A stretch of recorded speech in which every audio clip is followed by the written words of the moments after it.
విశ్వాసి జీవితంలో దైవశక్తికి మార్గం. ప్రియమైన సహోదర సహోదరీలారా, మన జీవితంలో ప్రార్థన అనేది కేవలం మాటల కూర్పు కాదు. ఇది మన ఆత్మకు ఆహారం, దేవునితో మన సంబంధాన్ని బలపరిచే నిత్య సంభాషణ. బైబిల్లోని భక్తుల ప్రార్థనలు మనకు గొప్ప ప్రేరణగా, దిక్సూచిగా నిలుస్తాయి. ఈరోజు ఆ పవిత్ర గ్రంథంలోని కొన్ని అద్భుతమైన ప్రార్థనా ఘట్టాలను, వాటిలోని లోతైన సత్యాలను ప్రస్తుత కాలానికి అన్వయించుకుందాం. 1. విజ్ఞాపన శక్తి. ఇతరుల కొరకు మొరపెట్టడం. ప్రార్థన యొక్క అత్యున్నత రూపాలలో ఒకటి విజ్ఞాపన, ఇంటర్సెషన్. అబ్రాహాము సొదొమ గొమొర్రా నగరాల కొరకు దేవునికి చేసిన మనవి ఇతరుల పట్ల ఆయనకున్న గొప్ప ప్రేమను, కనికరాన్ని తెలియచేస్తుంది. కేవలం 10 మంది నీతిమంతుల కొరకు ఆ భయంకరమైన నాశనాన్ని ఆపాలని ఆయన చేసిన వేడుకోలు మనకెంతో గుణపాఠం. దీనిని బట్టి మనం నేర్చుకోవలసింది ఏమిటంటే, ఇతరులు మంచివారైనా చెడ్డవారైనా మనం వారి కొరకు ప్రార్థించవలసిందే.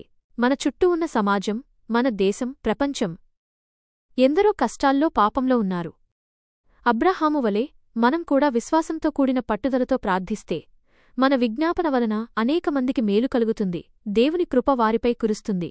2. త్యాగపూరితమైన హృదయంతో ప్రార్థన. మోషే చేసిన విజ్ఞాపన గురించి ఆలోచించండి. నిర్గమకాండము. ఇశ్రాయేలీలు బంగారు దూడను పూజించి దేవుని కోపం తెప్పించినప్పుడు దేవుడు వారిని నాశనం చేసి మోషే నుండి కొత్త ప్రజలను సృష్టించాలనుకున్నాడు. కాని మోషే ఏం చేశాడు? నీవు ఈ ప్రజల పాపాన్ని మన్నించినైనా మన్నించు, లేదా నీ జీవగ్రంథం నుండి నా పేరు కొట్టివేయనైనా కొట్టివేయి అని దేవుణ్ణి వేడుకున్నాడు. ఎంతటి గొప్ప త్యాగం! తన వ్యక్తిగత పేరు ప్రఖ్యాతుల కంటే దేవుడు ఎన్నుకున్న తన ప్రజల రక్షణే అతనికి ముఖ్యం. ఇది నిస్వార్థమైన ప్రేమకు పరాకాష్ట. ఈనాటి పరిస్థితుల్లో మన ప్రార్థనల్లో ఎంత స్వార్థముందో ఆలోచించాలి. నా కుటుంబం, నా ఉద్యోగం, నా అవసరాలు, వీటికే ప్రాధాన్యత ఇస్తున్నామా? లేక మోషేవలే మన చుట్టూ ఉన్నవారి కొరకు, సంఘం కొరకు, నిస్సహాయుల కొరకు మనల్ని మనం పణంగా పెట్టి ప్రార్థిస్తున్నామా? స్వార్థం లేని హృదయమే శక్తివంతమైన ప్రార్థన చేయగలదు. 3. విశ్వాసం, వినయం, విధేయత. రాజుల ప్రార్థనలు. బాధ్యత, జ్ఞానం, రక్షణ. రాజులైన సొలొమోను. రాజులు మొదటి గ్రంథం మరియు హిజ్కియా, యెషయా గ్రంథం. ప్రార్థనలు మనకు గొప్ప పాఠాలు నేర్పుతాయి. యువకుడైన సొలొమోను రాజైనప్పుడు ఆయన దేవుణ్ణి సిరిసంపదలను కోరలేదు. బదులుగా ప్రజలను న్యాయంగా పరిపాలించడానికి, మంచి చెడ్డలించి తీర్పు చెప్పే వివేకాన్ని, జ్ఞానాన్ని దయచేయమని వేడుకున్నాడు. ఇది బాధ్యతతో కూడిన ప్రార్థన. నేడు మనం మన బాధ్యతలను సంతృప్తికరంగా నెరవేర్చే శక్తిని దేవుని నుండి అడుగుకోవాలి.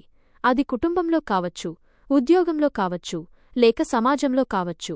అస్సిరియా రాజు సైన్హెరీబు బెదిరింపు జాబు పంపినప్పుడు హిజ్కియా ఆ జాబును దేవాలయంలో దేవుని ఎదుటపెట్టి కన్నీటితో ప్రార్థన చేశాడు. యెషయా, నీవు ఒక్కడివే దేవుడవు, సృష్టికర్తవు, సజీవుడవైన నీవు మమ్ము కాపాడు అని వేడుకున్నాడు. ఈ ప్రార్థన యొక్క ఫలితమేమిటి? దేవుని దూత వచ్చి అస్సిరియా సైన్యాన్ని నాశనం చేసింది. ఆపదల్లో, హింసల్లో మానవశక్తి సరిపోనప్పుడు మన ప్రార్థన మనకు కొండంత బలాన్నిస్తుంది. మానవ బలం కంటే దైవబలం 1,000,000 రెట్లు శక్తి కలది. వినయమే బలము. యోబు జీవితం, యోబు గ్రంథం దీనికి గొప్ప ఉదాహరణ. సమస్తం పోగొట్టుకున్నా, బాధలో ఉన్నా, దేవుని సృష్టి రహస్యాలను గ్రహించలేక తాను మాట్లాడిన దుడుకు మాటలకు సిగ్గుపడి దుమ్ము బూడిదమీద చల్లుకుని పశ్చాత్తాపపడుతున్నాను అని అన్నాడు. ఇది వినయంతో కూడిన విశ్వాసం. దేవుని మార్గాలు మనకు అర్థం కానప్పుడు ఆయన చిత్తానికి లొంగి ఉండడమే మన విధి. కీర్తనకారుడు కీర్తనల గ్రంథం చెప్పినట్లుగా దేవునికి ప్రీతికరమైన బలి, పశ్చాత్తాపము, వినయముగల హృదయమే. కీర్తన 51. దేవుడు మన పాపాలను తూర్పు నుండి పడమరకు ఎంత దూరమో అంత దూరంగా విసిరి పారవేస్తాడు. కీర్తన 103. మనం మట్టి నుండి పుట్టిన దుర్బల ప్రాణులం కనుక మనల్ని మనం వినయంతోనూ పశ్చాత్తాపంతోనూ దేవుని ముందు ఉంచుకున్నప్పుడు ఆయన తన అనంతమైన కరుణను మనపై కురిపిస్తాడు. 4. క్రీస్తు నేర్పిన మార్గం.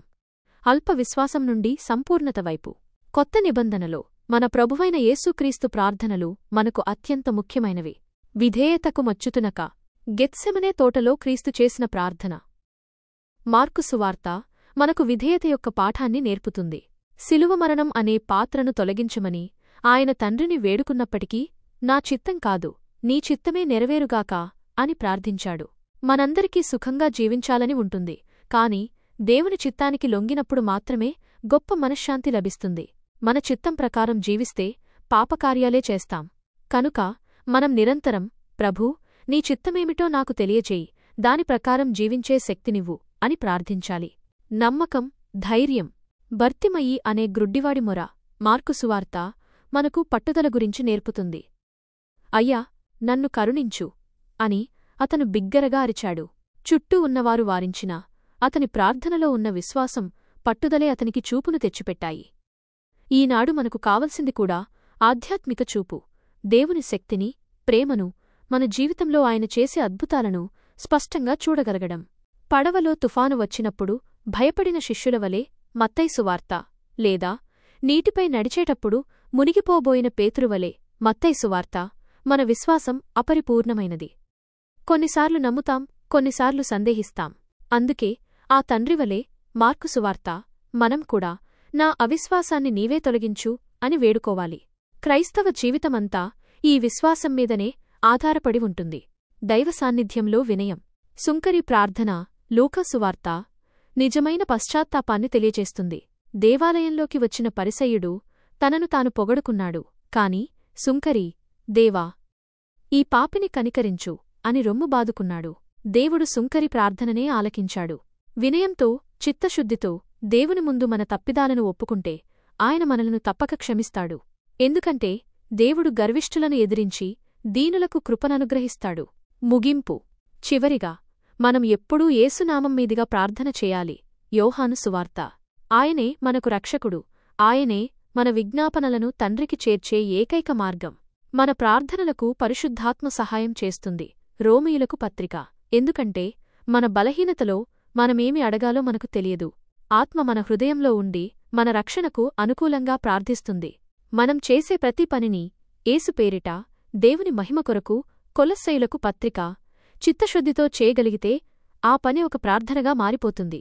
ప్రియమైన వారలారా, నీతిమంతుని విజ్ఞాపన బహుబలము కలిగి కార్యసాధకమవుతుంది. యాకోబు పత్రిక. కనుక మనం ప్రార్థనను ఆయుధంగా ధరించి విశ్వాసంతో, వినయంతో, పశ్చాత్తాపంతో, ఇతరుల పట్ల ప్రేమతో నిరంతరం దేవుణ్ణి సమీపిద్దాం. ఆమెన్.